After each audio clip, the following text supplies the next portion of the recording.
अस्सलाम वालेकुम रहमतुल्लाह।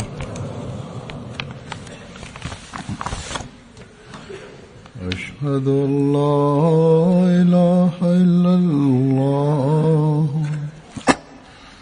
वहदहु ला शरीका लहु व अशहदु अन्ना मुहम्मदन अब्दुहु व रसूलुहु। अम्मा बादु फ़अऊज़ु बिल्लाहि मिनश्शैतानिर रजीम। बिस्मिल्लाहिर रहमानिर रहीम।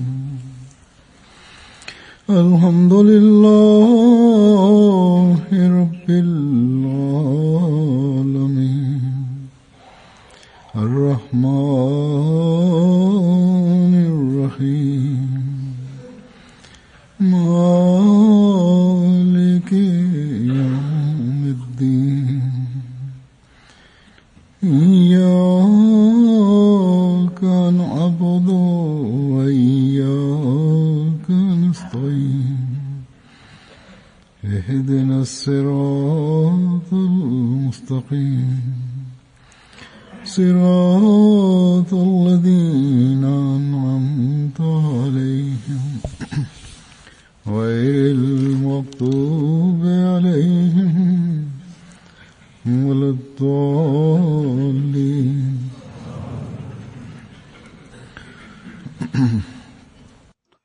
ഇപ്പോൾ ഞാൻ ഹദ്റത്ത് മുസ്ലിം മൗഊദ് റളിയല്ലാഹു തആല അൻഹു വിവരിച്ച ചില കാര്യങ്ങൾ കേൾപ്പിക്കുന്നതാണ്. അവ ഹദ്റത്ത് മസീഹ് അലൈഹി സ്വലാത്തു വസ്സലാമുമായി നേരിട്ടോ അല്ലാതെയോ ബന്ധപ്പെട്ടിട്ടുള്ളതാണ്. അവയിലൂടെ പല ഗുണപാഠങ്ങളും നമുക്ക് ലഭിക്കുന്നതാണ്. ഇക്കാലത്തും ഇതിലൂടെ നമുക്ക് നമ്മുടെ വഴി കണ്ടെത്താൻ കഴിയുന്നതാണ്. ഒന്നാമത്തെ സംഭവം, ഹദ്റത്ത് മസീഹ് അലൈഹി സ്വലാത്തു വസ്സലാമിന് തബ്ലീഗ് ചെയ്യാനുള്ള ആവേശവും ജമാഅത്തിനെ ഏത് രീതിയിൽ കാണാൻ ആഗ്രഹിച്ചിരുന്നു എന്നതുമായി ബന്ധപ്പെട്ടിട്ടുള്ളതാണ്. ഹദ്റത്ത് മസീഹ് അലൈഹി സ്വലാത്തു വസ്സലാം തബ്ലീഗിന് പ്രത്യേക ആവേശമുണ്ടായിരുന്നു. അത് ജമാഅത്തങ്ങളിലും കാണാൻ അദ്ദേഹം ആഗ്രഹിച്ചിരുന്നു. ഇത് സംബന്ധമായി ഹദ്റത്ത് മസീഹ് അലൈഹി സ്വലാത്തു വസ്സലാമിന്റെ കാഴ്ചപ്പാടുകളെ കുറിച്ച് വിവരിച്ചുകൊണ്ട് പറയുന്നു, ഹദ്റത്ത് മസീഹ് അലൈഹി സ്വലാത്തു വസ്സലാമിന് ഇസ്ലാമിന്റെ തബ്ലീഗുമായി ബന്ധപ്പെട്ടുകൊണ്ട് വിവിധങ്ങളായ ചിന്തകൾ വരാറുണ്ടായിരുന്നു. ഈ സന്ദേശം ലോകത്തിന്റെ എല്ലാ കോണുകളിലും എത്തിക്കുന്നത് എങ്ങനെ എന്ന ചിന്തയിലാണ് രാപ്പകൽ കഴിച്ചുകൂട്ടിയിരുന്നത്. ഒരിക്കൽ ഒരഭിപ്രായം ഇപ്രകാരം പ്രകടിപ്പിക്കുകയുണ്ടായി, നമ്മുടെ ജമാഅത്തിന്റെ വസ്ത്രം തന്നെ പ്രത്യേക രീതിയിലുള്ളതായിരിക്കണം. എല്ലാവരും ഈ യൂണിഫോമിൽ ഒരു പ്രചാരകനായി കാണപ്പെടണം. ഇക്കാര്യത്തിൽ വിവിധ അഭിപ്രായങ്ങൾ സമർപ്പിക്കപ്പെടുകയുണ്ടായി. അതായത്, ഇദ്ദേഹം അഹമ്മദിയാണെന്ന് അറിയപ്പെടണം. മറ്റുള്ളവരിൽ നിന്നും തിരിച്ചറിയുക എന്നത് വലിയ കാര്യമല്ല. അദ്ദേഹത്തിന്റെ ആഗ്രഹം ഇതായിരുന്നിരിക്കണം. അതായത്, ഒരു പ്രത്യേക യൂണിഫോമിൽ കാണുമ്പോൾ, അവരുടെ വിശ്വാസവും കർമ്മവും കാണുമ്പോൾ അന്യരുടെ ശ്രദ്ധ ഇതിലേക്ക് വരുന്നതാണ്. അതോടൊപ്പം ഞാൻ ഒരു അഹമ്മദി ആണ് എന്ന നിലക്ക് തിരിച്ചറിയപ്പെടുന്നതാണ് എന്നുള്ള ചിന്ത അഹമ്മദികൾക്കുണ്ടാകും. അതുകൊണ്ട് ഞാൻ എന്റെ വിശ്വാസവും കർമ്മവും ശരിയാക്കണമെന്നും അവർ ചിന്തിക്കുന്നുണ്ടാകും. ഇക്കാലത്തും നാം ഈ ഒരു ചിന്താഗതി ഉൾക്കൊള്ളുന്നവരായി തീരേണ്ടതാണ്. വസ്ത്രം ഒന്നുമല്ലെങ്കിലും നമ്മുടെ അവസ്ഥ കണ്ട് നാം അഹമ്മദിയാണെന്ന് മറ്റുള്ളവർ തിരിച്ചറിയണം. മറ്റുള്ളവരിൽ നിന്നും ഇവർക്ക് ഒരു വേർതിരിവ് ഉണ്ട് എന്നും അവര് മനസ്സിലാക്കണം. വസ്ത്രത്തെക്കുറിച്ചായിരുന്നു ചർച്ച നടന്നുകൊണ്ടിരുന്നത്. ഹസ്രത്ത് മുസ്ലിം മൗഊദ് പറയുന്നു, ഒരു മുബല്ലിഗിന് അല്ലെങ്കിൽ ദീനിനായി പ്രവർത്തിക്കുന്നവരുടെ രൂപം ഏത് രീതിയിൽ ആയിരിക്കണം എന്ന് അദ്ദേഹം പറയുന്നു. തബ്ലീഗിനായി വളരെ അത്യാവശ്യമായിട്ടുള്ളത് മുബല്ലിഗിന്റെ രൂപം വിശ്വാസിയുടേതായിരിക്കണം. ഖുദ്ദാമുൽ അഹമ്മദിയെ ഉപദേശിച്ചുകൊണ്ട് പറഞ്ഞു, ഞാൻ ഖുദ്ദാമുൽ അഹമ്മദിയയുടെ ശ്രദ്ധ ഈ ഭാഗത്തേക്ക് ക്ഷണിക്കുകയാണ്. നിങ്ങളുടെ ബാഹ്യമായ രൂപം ഇസ്ലാമിക രീതിയിൽ ആയിരിക്കണം. നിങ്ങളുടെ താടിയും വസ്ത്രത്തിലും എല്ലാം സാധാരണ രീതി അവലംബിക്കേണ്ടതാണ്. ഇസ്ലാം നിങ്ങളെ വൃത്തിയും നല്ലതുമായ വസ്ത്രം ധരിക്കുന്നതിൽ നിന്നും വിലക്കുന്നില്ല. അത് സ്വയം കൽപ്പിക്കുന്നത് നിങ്ങൾ ബാഹ്യമായ വൃത്തി സ്വീകരിക്കണം എന്നാണ്. അത് പറയുന്നത് അശുദ്ധിയുടെയും അഴുക്കിന്റെയും അടുത്തേക്ക് പോകരുതെന്നാണ്. എന്നാൽ വസ്ത്രത്തിൽ ആഡംബരം കൈക്കൊള്ളുന്നത് ശരിയല്ല. ചിലർക്ക് ഇടയ്ക്കിടയ്ക്ക് തന്റെ വസ്ത്രം തിരിച്ചും മറിച്ചും നോക്കുന്ന ശീലമുണ്ടാകും. കോട്ടിന്റെ കോളർ നോക്കും, ഇതിൽ വല്ല പൊടിയും പറ്റിയിട്ടുണ്ടോ. ഇതെല്ലാം വ്യക്തമായ കാര്യമാണ്.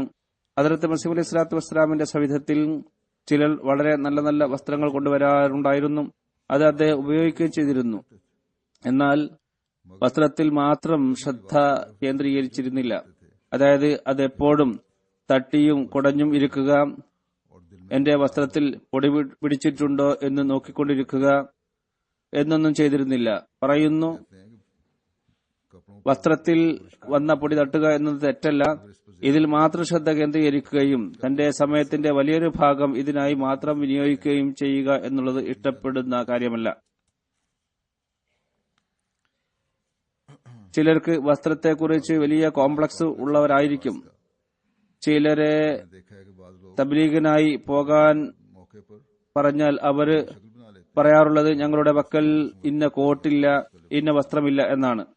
മനുഷ്യന്റെ കൈവശം ഏതുതരം വസ്ത്രമുണ്ടോ ആ വസ്ത്രം ധരിച്ചുകൊണ്ട് മറ്റുള്ളവരെ കാണാൻ വേണ്ടി ശുഭ പ്രതീക്ഷയോടെ പോകേണ്ടതാണ്. നഗ്നത മറക്കുക എന്നതാണ് യഥാർത്ഥ ലക്ഷ്യം. വൃത്തിയും വെടിപ്പും അതും വേണം. നഗ്നത മറക്കുന്ന വസ്ത്രം ഉണ്ടായിട്ടും തന്റെ കൈവശം ഇന്ന കോട്ടില്ല, ഇന്ന കുർത്തയില്ല എന്ന് പറഞ്ഞ് വ്യക്തികളെ കാണാൻ പോകുന്നതിൽ നിന്നും വിട്ടുനിൽക്കുന്നവർ മനസ്സിലാക്കേണ്ടത് ഇത് ദീനല്ല, ദുനിയാവാണ്. അതുകൊണ്ട് വാഖിഫീന ജിന്ദഗികൾക്ക് ഇതിൽ വലിയ ഉപദേശമുണ്ട്. പ്രത്യേകിച്ച് മുബല്ലിഗ്മാർക്കും പൊതുവിൽ ജമാഅത്തിലെ മൊത്തം അംഗങ്ങൾക്കും. ബാഹ്യമായ രൂപഭംഗിയിൽ മാത്രം പൂർണ്ണ ശ്രദ്ധ നൽകി യഥാർത്ഥ ലക്ഷ്യം പിൻപുറം തള്ളുന്നതായി മാറരുത്. ചിലർ വൃത്തിയുടെ കാര്യത്തിൽ ശ്രദ്ധിക്കാറില്ല. അവരും ഓർക്കേണ്ടത് വൃത്തി ഈമാന്റെ ഭാഗമാണ്. അതിനാൽ എല്ലാ കാര്യത്തിലും ഒരു സന്തുലനം അനിവാര്യമാണ്. ഈ ഭാഗത്തേക്കോ ആ ഭാഗത്തേക്കോ ചായരുത്. തബ്ലീഗുമായി ബന്ധപ്പെട്ടുകൊണ്ടുള്ള ഒരു സംഭവം വിവരിക്കുന്നു. പറയുന്നു, തബ്ലീഗിൽ കൂടുതൽ ഊന്നൽ നൽകുക. അദ്ദേഹം ഡൽഹിയിൽ പോയി പറയുന്നു, ഇവിടെ ഡൽഹി എനിക്ക് അത്ഭുതകരമായ ഒരു സംഭവം കാണാൻ സാധിച്ചു. ഡൽഹിയിലുള്ളവർ ഇപ്പോൾ തർക്കവിതർക്കങ്ങൾ ഉപേക്ഷിച്ചിരിക്കുകയാണ്. ഇതിനു മുമ്പ് എനിക്ക് ഇവിടെ വരാൻ അവസരം ലഭിച്ചപ്പോഴെല്ലാം ഡൽഹിയിലെ എല്ലാവരും, എല്ലാത്തരം ആളുകളും എന്നെ കാണാൻ വരാറുണ്ടായിരുന്നു. പ്രത്യേകമായ ചർച്ചകളാണ് അവർ നടത്തിക്കൊണ്ടിരുന്നത്. ആരും തന്നെ യുക്തിബദ്ധമായ ഒരു കാര്യവും ചർച്ച ചെയ്തിരുന്നില്ല. എനിക്ക് ഓർമ്മയുണ്ട്, ഞാൻ ചെറുപ്രായമായിരുന്നു അന്ന്. ഞാൻ ഇവിടെ വന്നു. എന്റെ കുടുംബക്കാരുടെ വീട്ടിൽ തങ്ങിയിരുന്നു. ഹൈദരാബാദിലെ ഞങ്ങളുടെ കുടുംബത്തിലെ ഒരു സഹോദരനും ഞങ്ങളുടെ കുടുംബത്തിലെ വല്യമ്മയെ കാണാൻ വന്നിരുന്നു. അവരുടെ അടുത്തായിരുന്നു അമ്മാജാൻ തങ്ങിയിരുന്നത്. അവർ എന്നെ ചൂണ്ടിക്കൊണ്ട് ചോദിച്ചു, ഈ സഹോദരൻ ചോദിച്ചു, ഈ കുട്ടി ഏതാണ്? വല്യമ്മ പറഞ്ഞു, ഇന്ന ആളുടെ കുട്ടിയാണ്. ഹദ്റത്ത് അമ്മാജാന്റെ പേര് പറഞ്ഞുകൊണ്ടാണ് പറഞ്ഞത്. അമ്മാജാന്റെ പേര് കേട്ടപ്പോൾ അവർ എന്നോട് പറഞ്ഞു, നിന്റെ ഉപ്പ എന്താണ് ഇവിടെ കാട്ടിക്കൂട്ടിയത്? ജനങ്ങൾ പറയുന്നത് ഇസ്ലാമിനെതിരിൽ പലതും പറയുന്നുണ്ട് എന്നാണ്. ഹദ്റത്ത് മുസ്ലിം മൗദ് പറയുന്നു, അന്ന് എന്റെ പ്രായം വളരെ ചെറുതായിരുന്നു. എന്നാൽ ഞാൻ അപ്പോൾ ഭയപ്പെട്ടില്ല. കാരണം ഈസാനയുടെ മരണം എനിക്ക് ശരിക്കും നല്ല അറിവുണ്ടായിരുന്നു. അതുകൊണ്ട് ഈസാനയുടെ മരണത്തെക്കുറിച്ച് ഞാൻ സംസാരിച്ചു തുടങ്ങി. ഞാൻ പറഞ്ഞു, ഹസ്രത്ത് മിർസ സാഹിബ് പറയുന്നത് ഈസാ അലൈഹി സ്വലാത്തു വസ്സലാം വഫാത്തായിട്ടുണ്ടെന്നാണ്. ഇക്കാലത്ത് വാഗ്ദത്ത മസീഹും മഹ്ദിയും വരാനുള്ളത് ഈ ഉമ്മത്തിൽ നിന്ന് തന്നെ വരും എന്നാണ്. മുസ്ലിം റളിയല്ലാഹു അൻഹു പറയുന്നു, ഈസാനയുടെ വഫാത്ത് തെളിയിക്കുന്ന ഖുർആൻ സൂക്തങ്ങളിൽ നിന്നും യാ ഈസ ഇന്നി മുതവഫിക വറാഫിക ഇലയ എന്ന ആയത്ത് ഓർമ്മയുണ്ടായിരുന്നു. ഞാൻ ഇത് സംബന്ധമായി വിഷയം ശരിക്കും അവതരിപ്പിച്ചു. അദ്ദേഹം ഇത് കേട്ട് അത്ഭുതത്തോടെ പറഞ്ഞു, ഇതിൽ നിന്നും ശരിക്കും തെളിയുന്നത് ഈസാ നബി വഫാത്തായിട്ടുണ്ടെന്നാണ്. ഞാൻ ഈ മൗലവിമാർ എന്തിനാണ് ഒച്ചപ്പാടുണ്ടാക്കുന്നത് എന്നാണ് ചിന്തിക്കുന്നത്. ഞാൻ പറഞ്ഞു, നിങ്ങൾ ഇക്കാര്യം മൗലവിമാരോട് ചോദിക്കുക. എന്നാൽ വല്യമ്മ എന്താണ് പറഞ്ഞത്? പറയുന്നു, ഞങ്ങളുടെ വല്യമ്മ ഒച്ച വെക്കാൻ തുടങ്ങി, തൗബ ചെയ്യുക, തൗബ ചെയ്യുക. ഈ കുട്ടിയുടെ ബുദ്ധി വിവിധ കാര്യങ്ങൾ കേട്ട് നേരത്തെ തന്നെ കേടുവന്നിട്ടുള്ളതാണ്. നിങ്ങൾ അത് സത്യപ്പെടുത്തിക്കൊണ്ട് അവൻ കാഫിറാണെന്ന് ശരിക്കും തെളിയിച്ചിരിക്കുകയാണ്. തബ്ലീഗുമായി ബന്ധപ്പെട്ടുകൊണ്ട് ഹദ്റത്ത് മസീഹ് അലൈഹി സ്വലാത്തു വസ്സലാമിന്റെ ഒരു സഹാബിയുടെ തബ്ലീഗിന്റെ രീതി വിവരിക്കുന്നു. മിയാ ഷേർ മുഹമ്മദ് സാഹിബ് എഴുത്തും വായനയും അറിയാത്ത ഒരാളായിരുന്നു. ഹദ്റത്ത് മസീഹ് അലൈഹി സ്വലാത്തു വസ്സലാമിന്റെ പഴയകാല സഹാബാക്കളിൽപ്പെട്ട ആളായിരുന്നു. അദ്ദേഹം ദീനിനായി തന്നെ സമർപ്പിക്കുന്ന ആളുകളിൽപ്പെട്ട ആളായിരുന്നു. കുതിരവണ്ടി ഓടിപ്പിക്കും. ഫല്ലോറിൽ നിന്നും ഒരു സ്ഥലത്തിന്റെ പേരാണ്. യാത്രക്കാരുമായി ഭംഗയിലേക്ക് പോകും. അദ്ദേഹത്തിന്റെ രീതി ഇതായിരുന്നു: യാത്രക്കാരെ വണ്ടിയിൽ ഇരുത്തും, വണ്ടി ഓടിക്കും, യാത്രക്കാരോട് സംസാരിക്കുകയും ചെയ്യും. അൽ ഹക്കം എന്ന പത്രം അദ്ദേഹം വരുത്തിയിരുന്നു. പോക്കറ്റിൽ നിന്ന് പത്രം എടുക്കും. എന്നിട്ട് യാത്രക്കാരോട് ചോദിക്കും, നിങ്ങളിൽ ആർക്കെങ്കിലും വായിക്കാൻ അറിയുമോ? വായിക്കാൻ അറിയുന്നവരുണ്ടെങ്കിൽ അദ്ദേഹത്തോട് പറയും, എന്റെ പേരിൽ വന്ന പത്രമാണിത്, ഇത് വായിച്ചു കേൾപ്പിച്ചാലും. വണ്ടിയിൽ ഇരിക്കുന്ന വ്യക്തി കുലുങ്ങി തിരിയുന്നതിനിടെ വല്ലതും വായിക്കാൻ കിട്ടിയെങ്കിൽ എന്ന് കാത്തിരിക്കുന്ന ആളായിരിക്കും. അവർ വളരെ സന്തോഷത്തോടെ വായിച്ചു കേൾപ്പിക്കും. എന്നാൽ പത്രം വായിക്കാൻ തുടങ്ങിയാൽ ഉടനെ അദ്ദേഹം ഓരോന്നും പറയും, ഇതെന്താണ് ഈ പത്രത്തിൽ എഴുതിയത്, ഇതിന്റെ അർത്ഥം എന്താണ്? അത് മിയാ ഷേർ മുഹമ്മദ് സാഹിബ് സ്വയം വായിക്കുന്ന ആളോട് ചോദിക്കും. ഇത് മറ്റുള്ളവരോട് ഇങ്ങനെ ചോദിച്ചുകൊണ്ടിരിക്കും. അഹമ്മദി അല്ലാത്ത വ്യക്തിയുടെ ചിന്തയിൽ ഈ കാര്യം വരുന്നതിനായിരുന്നു അദ്ദേഹം ഇങ്ങനെ ഓരോന്നും ചോദിച്ചിരുന്നത്. അങ്ങനെ കാര്യം അവർക്ക് മനസ്സിലാകുകയും ചെയ്യും. ഹദ്റത്ത് മുസ്ലിമോദ് പറയുന്നു, ഈ സംഭവം അദ്ദേഹം എന്നെ കേൾപ്പിച്ചു. അപ്പോൾ അദ്ദേഹം മുഖേന ഡസൻ കണക്കിന് ആളുകൾ അഹമ്മദിയത്തിൽ സ്വീകരിച്ചിരുന്നു, അൽഹക്ക വായിപ്പിച്ചുകൊണ്ട്. ഇതിനു ശേഷം കുറെ കാലം അദ്ദേഹം ജീവിച്ചിരുന്നിട്ടുണ്ട്. അതേ മുഖേന ഈ രീതിയിൽ എത്ര പേര് അഹമ്മദിയത്തിൽ പ്രവേശിച്ചിട്ടുണ്ടെന്ന് എനിക്കറിയില്ല. ചുരുക്കത്തിൽ നമുക്ക് ജോലി തുടങ്ങാൻ വലിയ പണ്ഡിതന്മാരുടെ ആവശ്യമൊന്നുമില്ല. പഠിച്ച ആളുകളെ കിട്ടാത്ത സ്ഥലങ്ങളിൽ എഴുത്തും വായനയും അറിയാത്ത അഹമ്മദിയെ കിട്ടിയാൽ തന്നെ അവരെ നമ്മുടെ അടുത്തേക്ക് അയക്കുക. അവർക്ക് കാര്യങ്ങൾ പറഞ്ഞ് മനസ്സിലാക്കി കൊടുക്കാം. ചെറിയ ജമാഅത്തുകൾക്ക് പ്രത്യേകമായ നിർദ്ദേശമാണിത്. അങ്ങനെ നമ്മുടെ ജോലി നമുക്ക് തുടങ്ങാം.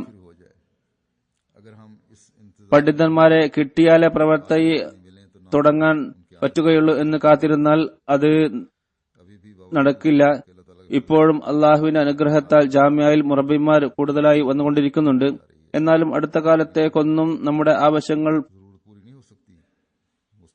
പൂർണ്ണമായും നിറവേറ്റപ്പെടുകയില്ല. പണ്ഡിതന്മാർക്ക് മതവിഷയങ്ങളുടെ അഗാധ തലങ്ങളിലേക്ക് ഇറങ്ങിച്ചെല്ലേണ്ടതായിട്ടുണ്ട്. അതിനാൽ അറിവ് കരസ്ഥമാക്കാൻ കുറെ കാലം എടുക്കുന്നതാണ്. മതത്തിൽ അതിസൂക്ഷ്മമായ വശങ്ങൾ എല്ലാം ഉണ്ടാകും. അതിനെ പഠിക്കാൻ ഒരു ദീർഘകാലം അവര് എടുക്കുന്നതാണ്. റസൂലുള്ളാഹി സ്വല്ലല്ലാഹു അലൈഹി വസല്ലം പറയുകയുണ്ടായി, അദ്ദീനു യുസ്റുൻ എന്നാണ്. അതായത് മതം എല്ലാം എളുപ്പമാണ് എന്ന്. അതിനാൽ ദഅവത്തെ ഇലല്ലാഹുമായി പ്രവർത്തിക്കുമ്പോൾ വൈജ്ഞാനിക ചർച്ചക്കോ വലിയ വലിയ സെമിനാറുകളുടെയോ നടത്തേണ്ട ആവശ്യമില്ല. സാഹചര്യങ്ങൾ നോക്കി ഓരോ മാർഗം അവലംബിക്കുകയാണ് വേണ്ടത്. ഇക്കാലത്തും പല അഹമ്മദികളും തബ്ലീഗിന്റെ വിവിധ മാർഗങ്ങൾ സ്വീകരിക്കുന്നവരായിട്ടുണ്ട്. അള്ളാഹുവിന്റെ അനുഗ്രഹത്താൽ അവർ ഈ കാര്യത്തിൽ വിജയിക്കുകയും ചെയ്യുന്നു. ഹദ്റത്ത് മസീഹ് അലൈഹി സ്വലാത്തു വസ്സലാമിന്റെയും മുഹമ്മദ് ഹുസൈൻ ബട്ടാലവിയുടെയും ഒരു സുഹൃത്തിന്റെ ഒരു സംഭവം വിവരിക്കുന്നു. ഹദ്റത്ത് മസീഹ് അലൈഹി സ്വലാത്തു വസ്സലാമിന്റെ കാലത്തെ ഒരു സംഭവമാണിത്. അദ്ദേഹത്തിന്റെ ഒരു സുഹൃത്തുണ്ടായിരുന്നു. അദ്ദേഹം മുഹമ്മദ് സൈം ബട്ടാലവിയുടെയും സുഹൃത്തായിരുന്നു. അദ്ദേഹത്തിന്റെ പേര് മിയാൻ നിസാമുദ്ദീൻ എന്നായിരുന്നു. അദ്ദേഹം 7 ഹജ്ജ് ചെയ്തിട്ടുണ്ട്. പ്രസന്നവദനും സന്തോഷവാനുമായിരുന്നു. അദ്ദേഹത്തിന് ഹസ്രത്ത് മസീഹ് മൗഊദ് സ്വല്ലല്ലാഹു വസ്സലാമിനോട് അതേപോലെ തന്നെ മുഹമ്മദ് സൈം ബട്ടാലവിയോടും നല്ല സുഹൃത്ത് ബന്ധം ഉണ്ടായിരുന്നു. അതുകൊണ്ട് ഹസ്രത്ത് മസീഹ് മൗഊദ് സ്വല്ലല്ലാഹു വസ്സലാം ദൈവ നിയോഗിതനാണെന്ന് വാദിച്ചപ്പോൾ മുഹമ്മദ് ഹുസൈൻ ബട്ടാലവി അദ്ദേഹത്തെ കുഫ്രത്ത് ഉറപ്പിക്കുകയും ചെയ്തപ്പോൾ അദ്ദേഹത്തിന് വലിയ പ്രയാസം നേരിട്ടു. കാരണം അദ്ദേഹത്തിന് ഹസ്രത്ത് മസീഹ് മൗഊദ് സ്വല്ലല്ലാഹു വസ്സലാമിന്റെ സാത്വികതയിൽ വലിയ വിശ്വാസമായിരുന്നു. അദ്ദേഹം ലുധിയാനയിലാണ് താമസിച്ചിരുന്നത്. എതിരാളികൾ ഹസ്രത്ത് മസീഹ് മൗഊദ് സ്വല്ലല്ലാഹു വസ്സലാമിനെതിരിൽ വല്ലതും പറയുമ്പോൾ അവരോട് അദ്ദേഹം തർക്കിക്കും. എന്നിട്ട് പറയും, നിങ്ങൾ ആദ്യം മിർസ സാഹിബിന്റെ അവസ്ഥ ഒന്ന് പോയി നോക്കൂ. അദ്ദേഹം നല്ല മനുഷ്യനാണ്. ഞാൻ അദ്ദേഹത്തിന്റെ അടുത്ത് പോയി കണ്ടിട്ടുണ്ട്. അദ്ദേഹത്തെ ഹദ്റത്ത് മസീഹ് മൗഊദ് സ്വല്ലല്ലാഹു വസ്സലാമിനെ വിശുദ്ധ ഖുർആന്റെ ഏതെങ്കിലും കാര്യം എടുത്ത് മനസ്സിലാക്കി കൊടുക്കുകയാണെങ്കിൽ തീർച്ചയായും അദ്ദേഹം ഉടനെ അത് അംഗീകരിക്കുന്നതാണ്. അദ്ദേഹം ഒരിക്കലും വഞ്ചന കാണിക്കുകയില്ല. വിശുദ്ധ ഖുർആനിൽ നിന്നും കാര്യങ്ങൾ മനസ്സിലാക്കി കൊടുക്കുകയാണെങ്കിൽ അദ്ദേഹത്തിന്റെ വാദം തെറ്റാണെന്ന് തെളിയിച്ചാൽ തീർച്ചയായും അദ്ദേഹം അത് അംഗീകരിക്കുമെന്ന് ഞാൻ വിശ്വസിക്കുന്നു. പലപ്പോഴും ഞാൻ ജനങ്ങളോട് ഈ കാര്യത്തിൽ തർക്കിക്കാറുണ്ട്. അങ്ങനെ ഞാൻ ഈ ഖാദിയാനിൽ പോയുമ്പോൾ അദ്ദേഹം തന്റെ വാദത്തിൽ നിന്ന് എങ്ങനെ പിന്തിരിയുന്നില്ല എന്ന് നമുക്ക് നോക്കാം എന്ന് അദ്ദേഹം പറയുമായിരുന്നു. ഞാൻ ഖുർആൻ തുറന്ന് മസീഹ് മൗഊദ് സ്വല്ലല്ലാഹു വസ്സലാം മുമ്പിൽ വെക്കും. അങ്ങനെ വിശുദ്ധ ഖുർആനിൽ നിന്ന് ഈസാ നബി ആകാശത്ത് ജീവിച്ചിരിപ്പുണ്ട് എന്നുള്ള ഒരായത്ത് മുമ്പിൽ വന്നാൽ ഉടനെ തന്നെ അദ്ദേഹം അത് അംഗീകരിക്കുന്നതാണ്. എനിക്ക് വ്യക്തമായിട്ടറിയാം അദ്ദേഹം വിശുദ്ധ ഖുർആന്റെ ആയത്ത് കേട്ടാൽ ഒരിക്കലും തന്നെ മറ്റു വിശ്വാസം കൈക്കൊള്ളുന്നതല്ല. അങ്ങനെ അദ്ദേഹം ഒരിക്കൽ ലുധിയാനിൽ നിന്ന് ഖാദിയാനിൽ എത്തി. മസീഹ് മൗഊദ് സ്വല്ലല്ലാഹു വസ്സലാമിനോട് അദ്ദേഹം വന്നുകൊണ്ട് പറഞ്ഞു, നിങ്ങൾ ഇസ്ലാം ഉപേക്ഷിച്ചോ? വിശുദ്ധ ഖുർആനെ നിങ്ങൾ തിരസ്കരിച്ചോ? ഹദ്റത്ത് മസീഹ് മൗഊദ് സ്വല്ലല്ലാഹു വസ്സലാം പറഞ്ഞു, അതെങ്ങനെ സംഭവിക്കാനാണ്? വിശുദ്ധ ഖുർആനെ ഞാൻ അംഗീകരിക്കുന്നു. ഇസ്ലാമാണ് എന്റെ മതം. അപ്പോൾ അദ്ദേഹം പറഞ്ഞു, അൽഹംദുലില്ലാ, ഞാൻ ജനങ്ങളോട് ഇത് തന്നെയാണ് പറഞ്ഞുകൊണ്ടിരിക്കുന്നത്. വിശുദ്ധ ഖുർആൻ അദ്ദേഹത്തിന് ഉപേക്ഷിക്കാനേ കഴിയില്ല. പിന്നീട് അദ്ദേഹം ചോദിച്ചു, വിശുദ്ധ ഖുർആനിൽ നിന്നും 100 കണക്കിന് ആയത്തുകൾ ഈസാ നബി ആകാശത്തേക്ക് ജീവനോടെ പോയിട്ടുണ്ട് എന്ന് ഞാൻ തെളിയിച്ചു കാട്ടിയാൽ നിങ്ങൾ അത് അംഗീകരിക്കുമോ എന്ന് ചോദിച്ചു. ഹദ്റത്ത് മസീഹ് മൗഊദ് സ്വല്ലല്ലാഹു വസ്സലാം പറഞ്ഞു, 100 കണക്കിന് ആയത്തുകൾ എന്തിനാണ്? താങ്കൾ ഒരൊറ്റ ആയത്ത് അങ്ങനെയുള്ളത് കാണിച്ചെന്നാൽ മതി, ഞാൻ അത് അംഗീകരിക്കുന്നതാണ്. അദ്ദേഹം പറഞ്ഞു, അൽഹംദുലില്ലാ, ഞാൻ ജനങ്ങളോട് ഈ ഒരു ചർച്ച തന്നെ ചെയ്യാറുള്ളത്. അത് മിർസ സാഹിബിനെ അംഗീകരിപ്പിക്കാൻ ഒരു പ്രയാസമുള്ള കാര്യമേ അല്ല. വെറുതെയാണ് ജനങ്ങൾ ഒച്ചപ്പാടുണ്ടാക്കുന്നത്. അദ്ദേഹം പറഞ്ഞു, 100 കണക്കിൽ പോവട്ടെ, ഒരു 100 ആയത്ത് സനവ് ജീവിച്ചിരിപ്പുണ്ടെന്ന് ഞാൻ കൊണ്ടുവന്നാൽ നിങ്ങൾ അത് അംഗീകരിക്കുമോ എന്ന് ചോദിച്ചു. അദ്ദേഹം മസീഹ് മൗഊദ് സ്വല്ലല്ലാഹു വസ്സലാം പറഞ്ഞു, ഞാൻ നേരത്തെ പറഞ്ഞില്ലേ, ഒരു ആയത്ത് നിങ്ങൾ അങ്ങനെയുള്ള കാണിച്ചെന്നാൽ ഞാൻ അംഗീകരിക്കുന്നതാണ്. വിശുദ്ധ ഖുർആന്റെ 100 ആയത്തുകൾ അനുസരിച്ച് പ്രവർത്തിക്കേണ്ടത് പോലെ തന്നെയാണ് അതിന്റെ ഓരോരോ വാക്കും അനുസരിച്ച് പ്രവർത്തിക്കേണ്ടത് നിർബന്ധമാണ്. 100 100 ആയത്തുകളുടെ പ്രശ്നമേ ഇല്ല. അപ്പോൾ അദ്ദേഹം പറഞ്ഞു, ശരി, 100 വേണ്ട, ഞാൻ 50 ആയത്തുകൾ കൊണ്ടുവന്നാൽ താങ്കളുടെ വാദം ഉപേക്ഷിക്കുമെന്ന് ഉറപ്പു തരുമോ? മസീഹ് മൗഊദ് സ്വല്ലല്ലാഹു വസ്സലാം വീണ്ടും പറഞ്ഞു, ഞാൻ പറഞ്ഞിട്ടില്ലേ, ഒരായത്ത് മതി, ഞാൻ അംഗീകരിക്കാൻ തയ്യാറാണ്. ഹദ്റത്ത് മസീഹ് മൗഊദ് സ്വല്ലല്ലാഹു വസ്സലാം പിന്നീട് ശക്തമായിട്ട് ഒരായത്ത് എന്ന് പറഞ്ഞപ്പോൾ ഇദ്ദേഹത്തിന് സംശയം വന്ന്, ഇത്ര ആയത്തുകൾ ഇനി ഖുർആനിൽ ഇല്ലേ? അവസാനം അദ്ദേഹം പറഞ്ഞു, ഞാൻ ഏതായാലും 10 ആയത്ത് കൊണ്ടുവരാം, നിങ്ങൾ എന്തായാലും അത് അംഗീകരിക്കുമോ എന്ന് ചോദിച്ചു. മസീഹ് മൗഊദ് സ്വല്ലല്ലാഹു ചിരിച്ചുകൊണ്ട് പറഞ്ഞു, ഞാൻ ആദ്യത്തെ ആ വാക്കിൽ തന്നെ ഉറച്ചു നിൽക്കുന്നു. ഒരായത്ത് താങ്കൾ സമർപ്പിച്ചാൽ മതി, ഞാൻ അത് അംഗീകരിക്കും. അദ്ദേഹം പറഞ്ഞു, ഞാൻ പോവുകയാണ്, 4-5 ദിവസം കഴിഞ്ഞ് ഞാൻ തിരിച്ചു വരും. വിശുദ്ധ ഖുർആനിൽ നിന്നും അങ്ങനെയുള്ള ആയത്തുകൾ ഞാൻ നിങ്ങൾ കാണിച്ചു തരുന്നതാണ്. ആ ദിവസം മുഹമ്മദ് സൈം ബട്ടാലവി ലാഹോറിലായിരുന്നു. ഹദ്റത്ത് ഖലീഫത്തുൽ അവ്വൽ റളിയല്ലാഹു അൻഹു അവിടെയായിരുന്നു. മുഹമ്മദ് സൈം ബട്ടാലവിയോട് അന്ന് ഒരു സംവാദത്തിന് വേണ്ടിയുള്ള ചർച്ച നടന്നുകൊണ്ടിരിക്കുകയാണ്. മസീഹ് മൗഊദ് സ്വല്ലല്ലാഹു വസ്സലാമുമായി ഒരു സംവാദം നടത്തേണ്ടതുണ്ടായിരുന്നു. അതിനെ സംബന്ധിച്ച് ചർച്ച ഖലീഫത്തുൽ മസീഹ് അവ്വൽ നടന്നുകൊണ്ടിരിക്കുകയായിരുന്നു. അതിനുവേണ്ടി കത്തിടപാടുകളെല്ലാം നടത്തിയിരുന്നു. ചർച്ചയുടെ വിഷയം ഈസാ നബിയുടെ വഫാത്ത് എന്നുള്ളതായിരുന്നു. മുഹമ്മദ് സൈം ബട്ടാലവി പറഞ്ഞിരുന്നത്, വിശുദ്ധ ഖുർആന്റെ മുഫസ്സിർ വ്യാഖ്യാനം ഹദീസാണ്. അതുകൊണ്ട് ഹദീസിൽ നിന്നും ഏതെങ്കിലും ഒരു കാര്യം തെളിഞ്ഞു കഴിഞ്ഞാൽ അത് വിശുദ്ധ ഖുർആന്റെ കാര്യം തന്നെയാണ് എന്ന് മനസ്സിലാക്കണം എന്ന് അദ്ദേഹം വാദിച്ചു. അതുകൊണ്ട് ഹദീസിന്റെ അടിസ്ഥാനത്തിൽ ഈസാ നബിയുടെ ജീവിത മരണം നമുക്ക് ചർച്ച ചെയ്യാം എന്ന് അദ്ദേഹം പറഞ്ഞു. മൗലവി സാഹിബ് പറഞ്ഞു, ഖലീഫ അവൽ പറയുന്നത് വിശുദ്ധ ഖുർആനാണ് ഹദീസിനേക്കാളും മുൻതൂക്കം നൽകേണ്ടത്. അതുകൊണ്ട് ഏതൊരു കാര്യവും നമ്മൾ എടുക്കുമ്പോൾ ആദ്യം ഖുർആൻ നിന്നെടുക്കേണ്ടതാണ്. കുറെ ദിവസം ഈ കാര്യത്തെക്കുറിച്ച് ചർച്ച നടന്നുകൊണ്ടിരുന്നു. അങ്ങനെ ചർച്ച ചുരുക്കുന്നതിന് വേണ്ടിയും ഏതെങ്കിലും രീതിയിൽ മുഹമ്മദ് ബട്ടാലവിയുമായിട്ടുള്ള സംവാദം നടത്തുന്നതിന് വേണ്ടിയും ഖലീഫത്തുൽ മസീഹ് അവൽ അദ്ദേഹത്തിന്റെ കുറെ നിബന്ധനകൾ അംഗീകരിച്ചുകൊണ്ടിരുന്നു. മുഹമ്മദ് ബട്ടാലവി ഈ കാര്യത്തിൽ വളരെ സന്തോഷവാനായിരുന്നു. ഞാൻ പറയുന്ന നിബന്ധനകളൊക്കെ പാലിക്കുന്നുണ്ടല്ലോ, അംഗീകരിക്കുന്നുണ്ടല്ലോ എന്നുള്ളത്. അപ്പോഴാണ് മിയാ നിസാമുദ്ദീൻ സാഹിബ് അവിടെ വന്നത്. അദ്ദേഹം പറഞ്ഞു, ഇനി ചർച്ചകളൊക്കെ നിർത്ത്.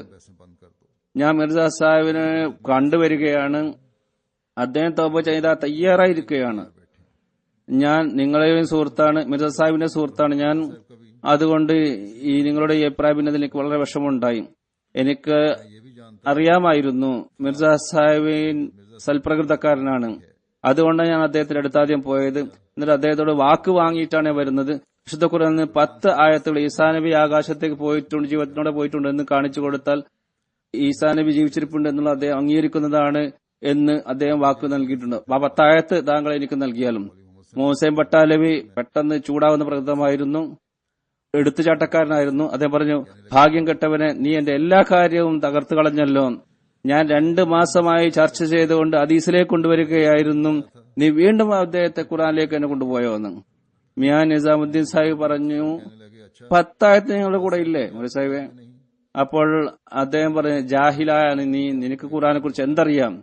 അപ്പോൾ പറഞ്ഞു, ഖുർആൻ എവിടേക്കാണ് അവിടേക്ക് ഞാനും. ഇത് പറഞ്ഞുകൊണ്ട് അദ്ദേഹം ഖാദിയാനിൽ വന്നു. അങ്ങനെ ഹദ്റത്ത് മസീഹ് അലൈഹി സ്വലാത്തു വസ്സലാമിന്റെ കൈകളിൽ ബയ്യത്ത് ചെയ്തു. പറയുന്നു, നോക്കൂ, ഖുർആനിൽ ഹദ്റത്ത് മസീഹ് അലൈഹി സ്വലാത്തു വസ്സലാം എന്തുമാത്രം വിശ്വാസമായിരുന്നു ഉണ്ടായിരുന്നത്. എത്ര ശക്തിയോടുകൂടിയാണ് പറഞ്ഞത്, ഖുർആൻ ഒരിക്കലും തനിക്കെതിരിലാവില്ല എന്ന്.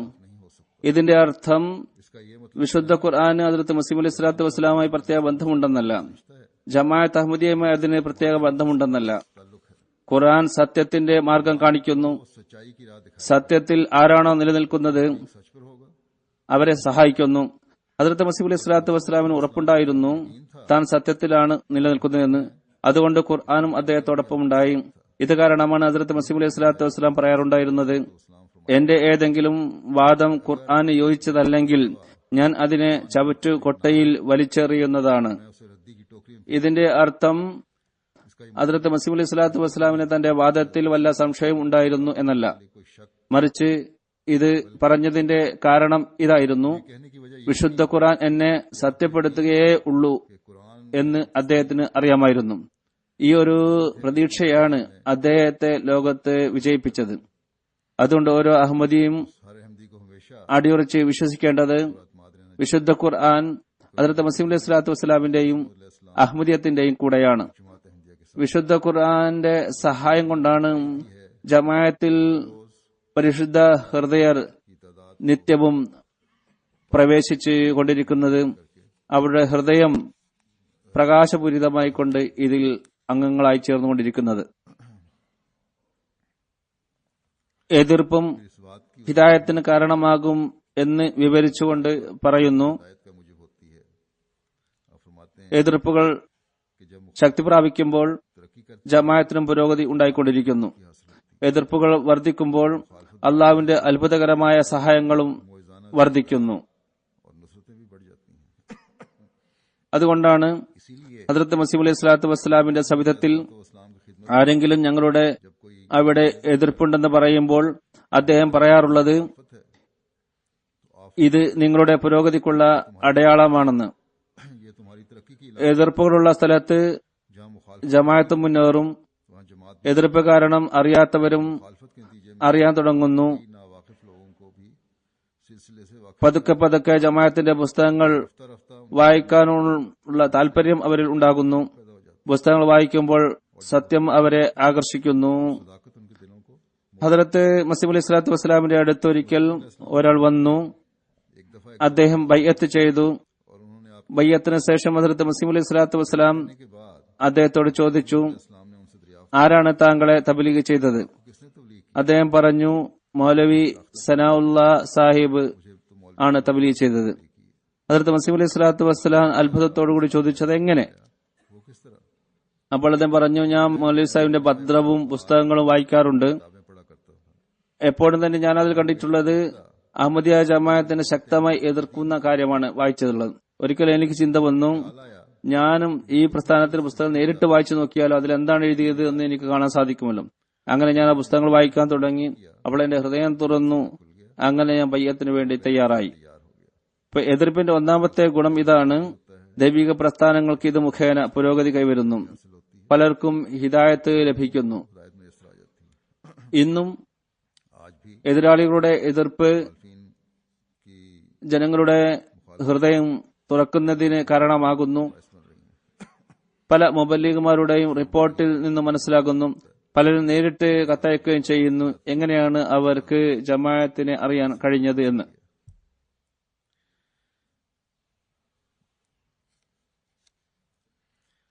അല്ലാഹു തആല അഹമ്മദി ആയതിനു ശേഷം ഒരു അറിവില്ലാത്ത ആളുകൾക്കും കാര്യങ്ങൾ മനസ്സിലാക്കി കൊടുക്കുന്നത് എങ്ങനെയാണെന്ന് വിവരിക്കുന്നു. അവർക്ക് ഉടനടി മറുപടി പറയാൻ കഴിയുന്നു. ഇത് സംബന്ധമായി ഒരു സംഭവം ഖലീഫത്തുൽ മസീഹ് സാനി വിവരിക്കുന്നു. ലുധിയാനയിലെ മിയാ നൂർ മുഹമ്മദ് സാഹിബ് താഴ്ന്ന ജാതിക്കാരെ തബ്ലീഗ് ചെയ്യാൻ തീരുമാനിച്ചു. അദ്ദേഹം തോട്ടിപ്പണിക്കാർക്കിടയിൽ തബ്ലീഗ് നടത്തി. അതിൽ കൂടുതലും ക്രിസ്ത്യാനികളായിരുന്നു. നൂറുകണക്കിന് തോട്ടിപ്പണിക്കാർ അദ്ദേഹത്തിൽ ശിഷ്യരായി മാറി. അവർ ഹദ്റത്ത് മസീഹ് അലൈഹി സ്വലാത്തു വസ്സലാം വിശ്വസിച്ചു. അദ്ദേഹത്തിന്റെ ചില ശിഷ്യന്മാർ ഇവിടെയും വരാറുണ്ടായിരുന്നു. അവർക്കറിയാമായിരുന്നു ഹദ്റത്ത് മിർസ സാഹിബ് ഞങ്ങളുടെ പീറിന്റെ പീറാണ്. ഇവിടെ ഞങ്ങളുടെ ബന്ധത്തിലുള്ള ഒരു എളാപ്പ മസീഹ് അലൈഹി സ്വലാത്തു വസ്സലാമിനെ എതിർക്കാനും അദ്ദേഹത്തിന്റെ വാദത്തെ പരിഹസിക്കാനുമായി തന്നെ ചൂടോങ്ക പീർ, തോട്ടിക്കാരുടെ പീർ എന്ന് പ്രഖ്യാപിച്ചു. മറ്റൊന്നും ചെയ്യാൻ കഴിഞ്ഞിരുന്നില്ല. തോട്ടിക്കാരുടെ പീർ എന്ന് പ്രഖ്യാപിച്ചു. അയാളുടെ വാദം ഞാൻ ലാൽ ബേഗ് ആണെന്നായിരുന്നു, തോട്ടിക്കാരുടെ നേതാവ് എന്ന്. ഒരിക്കൽ തോട്ടിപ്പണിക്കാരിൽ നിന്നും മുസ്ലിങ്ങളായവർ ഇവിടെ വന്നു. അവർ ഹുക്ക വലിക്കുന്ന ശീലമുള്ളവരായിരുന്നു. തോട്ടിപ്പണിക്കാരുടെ നേതാവ് എന്ന് സ്വയം വിശേഷിപ്പിച്ച അദ്ദേഹത്തിന്റെ സദസ്സിൽ ഹുക്ക കണ്ടപ്പോൾ അവർ അവിടെ പോയിരുന്നു. ഈ വ്യക്തി യഥാർത്ഥത്തിൽ ഞങ്ങളുടെ എളാപ്പ യഥാർത്ഥത്തിൽ മുഗൾ വംശജനായിരുന്നു. അതിനകത്ത് മുസ്ലിം അത് പറയുന്നു, ഞങ്ങളുടെ എളാപ്പ മതകാര്യങ്ങൾ സംസാരിച്ചു തുടങ്ങി. പറഞ്ഞു, നിങ്ങൾ എന്തിനാണ് മിർസ സാഹിബിന്റെ അടുത്തേക്ക് വന്നത്? നിങ്ങൾ ശരിക്കും എന്റെ ശിഷ്യരല്ലേ? മിർസ സാഹിബ് നിങ്ങൾക്ക് എന്താണ് നൽകിയത്? അവർ എഴുത്തും വായന അറിയാത്തവരായിരുന്നു ഈ തോട്ടിപ്പണിക്കാർ. പൊതുവിൽ അവർ അങ്ങനെ തന്നെയാണ്, ഇക്കാലത്തുള്ളവരെ പോലെയല്ല. ഇത് 70 വർഷം മുമ്പുള്ള സംഭവമാണ്. ഖലീഫത്തുൽ സാനി പറയുന്നത് 40 വർഷം മുമ്പുള്ള കാര്യമാണ്. ഹദ്റത്ത് മസീഹ് അലൈഹി സ്വലാത്തു വസ്സലാം കാലത്തെ കാര്യമാണ്. അന്ന് ഈ സമൂഹം മൊത്തം ജാഹിലിയങ്ങളായിരുന്നു. എന്നാൽ അവരോട് ഞങ്ങളുടെ എളാപ്പ ചോദിച്ചപ്പോൾ മിർസ സാഹിബ് നിങ്ങൾക്ക് എന്താണ് നൽകിയത് എന്ന് ചോദിച്ചപ്പോൾ അവർ മറുപടി നൽകി. പറഞ്ഞു, ഞങ്ങൾക്ക് മറ്റൊന്നും അറിയില്ല, ഒരു കാര്യം അറിയാം. ആദ്യം ഞങ്ങളെ ജനങ്ങൾ ചൂടെ, തോട്ടിക്കർ എന്നാണ് പറഞ്ഞിരുന്നത്. മിർസ സാഹിബുമായി ബന്ധപ്പെട്ടത് കാരണം ഞങ്ങളെ മിർസായി എന്ന് ജനങ്ങൾ പറയുന്നു. ആദ്യം ഞങ്ങൾ ചൂടെ, തോട്ടിക്കാരായിരുന്നു. ഇപ്പോൾ അദ്ദേഹം കാരണം ഞങ്ങൾ മിർസയായി മാറി.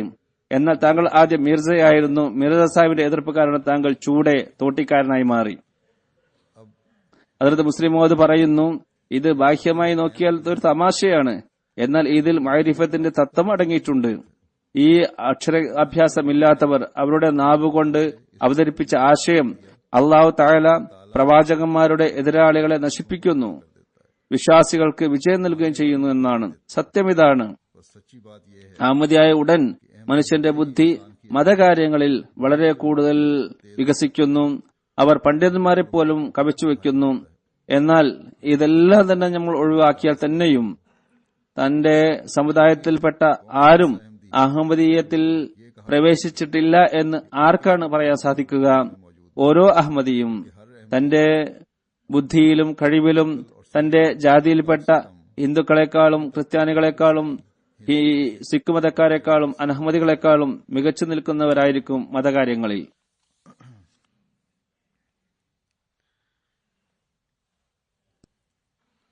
अहमदियों के इखलास के अनोखे अंदाज അഹമ്മദികളുടെ ഇഖ്ലാസിന്റെ വേറിട്ട രീതിയെക്കുറിച്ചും ഹദ്റത്ത് മസീഹ് അലൈഹി സ്വലാത്തു വസ്സലാമിന്റെ ഇൽഹാമിനെ പൂർത്തിയാക്കുന്നതിന്റെ ആവേശത്തെക്കുറിച്ചും അഹമ്മദിയത്ത് കാരണം ശത്രുത നേരിട്ടതും അഹമ്മദിയത്ത് മുഖേന തന്നെ ശത്രുക്കൾ മിത്രമായി തീരുകയും ചെയ്ത കാഴ്ച, ഇത് സംബന്ധമായുള്ള ഒരു സംഭവം ഖലീഫത്തുൽ മസീഹ് സാനി റളിയല്ലാഹു അൻഹു വിവരിക്കുകയുണ്ടായി. എനിക്ക് എന്റെ ചെറുപ്പകാലത്തുള്ള जमाने में സംഭവം ഓർമ്മയുണ്ട്. ജില്ല ഗുജറാത്തിലുള്ള ആളുകൾ ഇവിടെ വരാറുണ്ടായിരുന്നു, കാദ്യാനിൽ വന്നിരുന്നു. അക്കാലത്ത് സിയാൽകോട്ടും ഗുജറാത്തുമാണ് ജമാഅത്തിന്റെ കേന്ദ്രമായി കണക്കാക്കിയിരുന്നത്. ഗുരുദാസ്പൂർ വളരെ പിന്നിലായിരുന്നു, കാരണം പ്രവാചകൻ തന്റെ നാട്ടിൽ ആദരിക്കപ്പെടില്ല എന്ന ഒരു ചൊല്ലുണ്ട്. അക്കാലത്ത് സിയാൽകോട്ടായിരുന്നു പ്രഥമ സ്ഥാനത്ത്, ഗുജറാത്ത് രണ്ടാം സ്ഥാനത്തും. ഗുജറാത്തിലെ പലരുടെയും രൂപം എനിക്ക് ഇപ്പോഴും ഓർമ്മയുണ്ട്. ഹദ്റത്ത് മസീഹ് അലൈഹി സ്വലാത്തു വസ്സലാമിന്റെ ഇൽഹാം യാതീക മിൻ കുല്ലി ഫജ്ജിൻ അമീഖ് എന്ന ഇൽഹാം പൂർത്തിയാക്കുന്നതിനായി മാത്രം, അതല്ലാതെ സാമ്പത്തിക ബുദ്ധിമുട്ട് കാരണമായിരുന്നില്ല. അവർ കാൽനടയായി കാദ്യാനിൽ വരുമായിരുന്നു.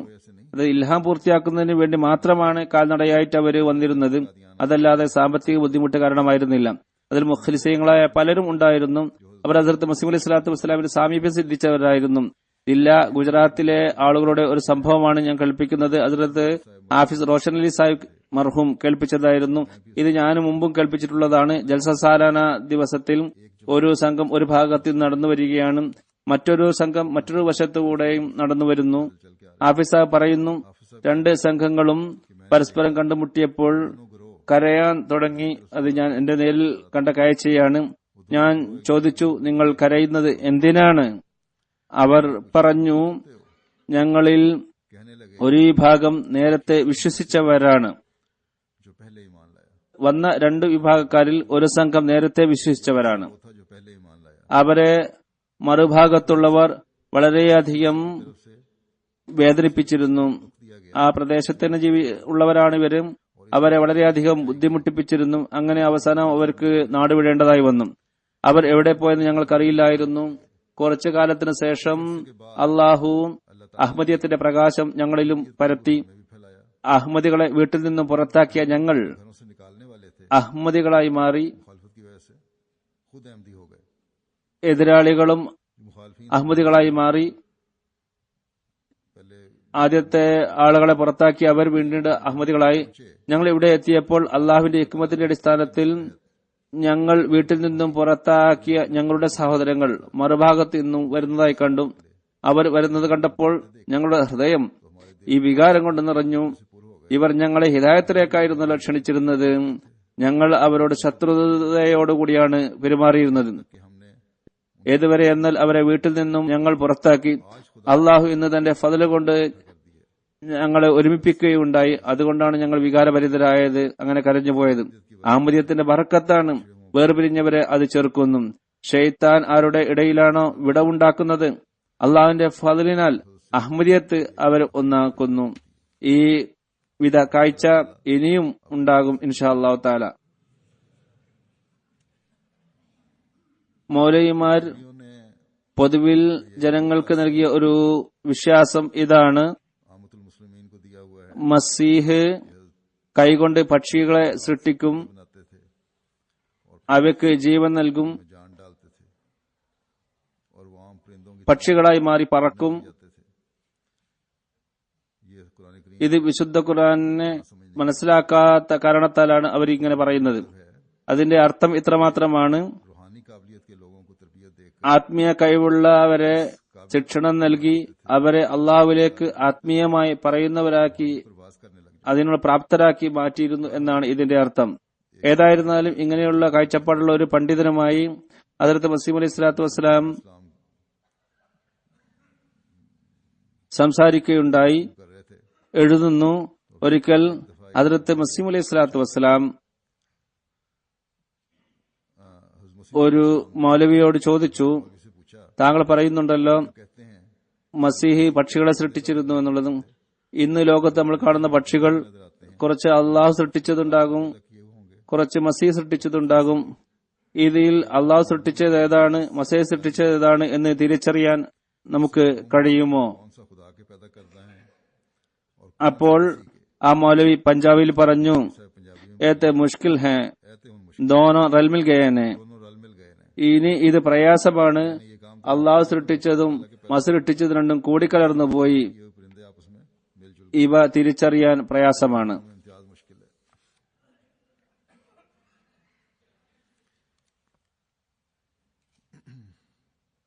ഹദ്റത്ത് മസീഹ് അലൈഹി സ്വലാത്തു വസ്സലാമിനെ സംബന്ധിച്ച് പറയാറുള്ളത്, इस्लाम के मुतल्लिक അദ്ദേഹം ക്രിസ്ത്യാനികൾക്കെതിരിൽ कि आपने രൂക്ഷമായ വാക്കുകൾ ഉപയോഗിച്ചു എന്നാണ്. सख्त जुबान इस्तेमाल की है। ഇതിനെക്കുറിച്ച് പറയുന്നു, देखा जाए तो हकीकत कुछ और है। അതിന്റെ യാഥാർത്ഥ്യം മറ്റൊന്നാണ്. ഒരിക്കലും അദ്ദേഹം തുടക്കം കുറിച്ചിട്ടില്ല. ഹദ്റത്ത് മുസ്ലിം അത് പറയുന്നു, बाज दफा വിഷയം അതിരുകടക്കുമ്പോൾ आती है അതിന് ചിലപ്പോൾ മറുപടിയും നൽകേണ്ടതായി വരുന്നു.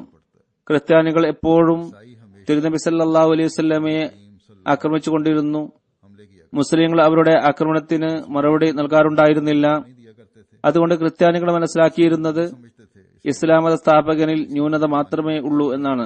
ഏതെങ്കിലും മതത്തിൽ ന്യൂനതയില്ലെങ്കിൽ അത് യേശുവിന്റെ വ്യക്തിത്വമാണ്. की जात है, മുസ്ലിങ്ങളുടെ മാന്യതയെ അവർ തെറ്റായി ധരിച്ചു. मानी लेते थे അവർ മനസ്സിലാക്കിയിരുന്നത് ഞങ്ങൾ എത്രയോ മോശമായ വാക്കുകൾ और ये नहीं ഉന്നയിച്ചിട്ടും ഇവർ മറുപടിയെ തിരിച്ച് ഒന്നും പറയാത്തതുകൊണ്ട് സത്യത്തിൽ അവരുടെ നേതാവിന് ഇന്ന ഇന്ന ന്യൂനതകൾ ഉണ്ട് എന്നുള്ളതാണ്. അവർ മറുപടി പറയാത്തത് മുസ്ലിം മൗദ് പറയുന്നു, ദിവസങ്ങളും ആഴ്ചകളും വർഷങ്ങളും നൂറ്റാണ്ടുകളും കഴിഞ്ഞു. 800 വർഷം വരെ ക്രിസ്ത്യാനികൾ ചീത്ത പറഞ്ഞുകൊണ്ടിരുന്നു.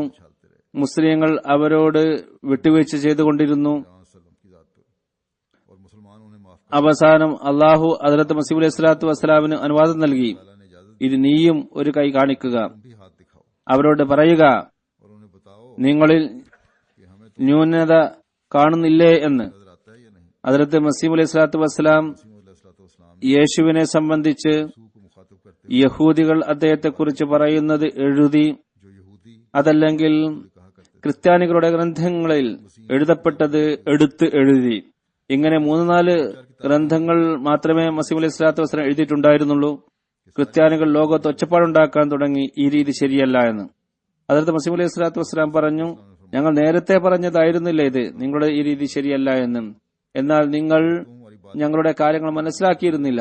അവസരം നിങ്ങൾക്ക് അടികിട്ടിയപ്പോൾ पढ़ने लगी तो तुम्हें होश നിങ്ങൾക്ക് ബോധം വന്നു, ഈ രീതി ശരിയല്ല എന്ന് നിങ്ങൾ പറയാൻ തുടങ്ങി. ഹദ്റത്ത് മസീഹ് അലൈഹി സ്വലാത്തു വസ്സലാം കഠിന വാക്കുകൾ ഉപയോഗിച്ചത് की हज़रत मुस्लिम മറുപടി എന്ന നിലക്കാണ്, ഒരിക്കലും തുടക്കം കുറിച്ചിട്ടില്ല. ഹദ്റത്ത് മുസ്ലിം മൗദ് मुस्लिम आओ പഞ്ചാബിലെ ഒരു പ്രസിദ്ധ വൈദ്യനെ കുറിച്ച് പറയുന്നു, ഖലീഫത്തുൽ മസീഹ് അവലും അദ്ദേഹത്തെ ബഹുമാനിച്ചിരുന്നു. ഈ വൈദ്യന് മസീഹ് അലൈഹി സ്വലാത്തു വസ്സലാമിനോട് വലിയ ആദരവായിരുന്നു, बड़ी अकीदत വിശ്വാസമായിരുന്നു. എന്നാലും लेकिन അദ്ദേഹത്തിന്റെ വാദത്തെ അദ്ദേഹം അംഗീകരിച്ചിരുന്നില്ല. मानते थे। അദ്ദേഹവുമായി ബന്ധപ്പെട്ടുകൊണ്ടുള്ള രസകരമായ ഒരു സംഭവമുണ്ട്. അദ്ദേഹം പറയുന്നു, മസീഹ് അലൈഹി സ്വലാത്തു വസ്സലാം इस्लाम ഈസാ നബിയുടെ വഫാത്തിനെ കുറിച്ചുള്ള പ്രഖ്യാപനം നടത്താനുള്ള കാരണം മറ്റു പലതായിരുന്നു എന്നുള്ളതാണ്. ഹദ്റത്ത് മുസ്ലിം മൗദ് റളിയല്ലാഹു അൻഹു തുടങ്ങുന്നത് ഇപ്രകാരമാണ്: ഹദ്റത്ത് ഷുഐബ് ജനങ്ങളോട് പറഞ്ഞു, നിങ്ങൾ മറ്റുള്ളവരുടെ ധനം കൊള്ളയടിക്കരുത്, നിങ്ങളുടെ ധനം അനുവദനീയമല്ലാത്ത മാർഗത്തിൽ ചെലവഴിക്കരുത്. ഇത് കേട്ട ജനങ്ങൾ അന്തം വിട്ട് നിൽക്കും. എന്നിട്ട് പറയും, ഷുഐബ് ഭ്രാന്തനായോ? के शुएब पागल അദ്ദേഹം ഭ്രാന്തന്മാരെ പോലെയാണല്ലോ സംസാരിക്കുന്നത്. ഇക്കാലത്ത് നാം കാണുന്നു, जमाने में भी हम ഹദ്റത്ത് മസീഹ് അലൈഹി സ്വലാത്തു വസ്സലാമിനെ ജനങ്ങൾ നഊദു ബില്ലാ ഭ്രാന്തൻ എന്ന് വിളിച്ചു. पागल कहा।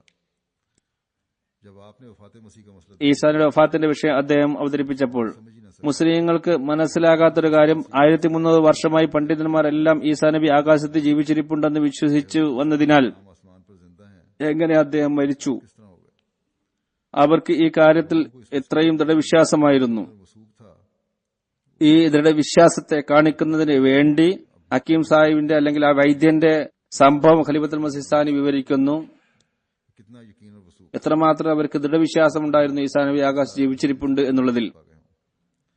अब फरमाते हैं कि पंजाब के एक मशहूर तबीब, जिनकी तिब्बी अजमत के हज़रत खलीफा अव्वल रज़ियल्लाहु अन्हु जैसे तबीब भी कायल थे और जिनका नाम പറയുന്നു, പഞ്ചാബിലെ പ്രസിദ്ധനായ ഒരു വൈദ്യൻ അദ്ദേഹത്തിന്റെ ചികിത്സയെ ഖലീഫത്തുൽ മസീഹ് അവലും അംഗീകരിച്ചതായിരുന്നു.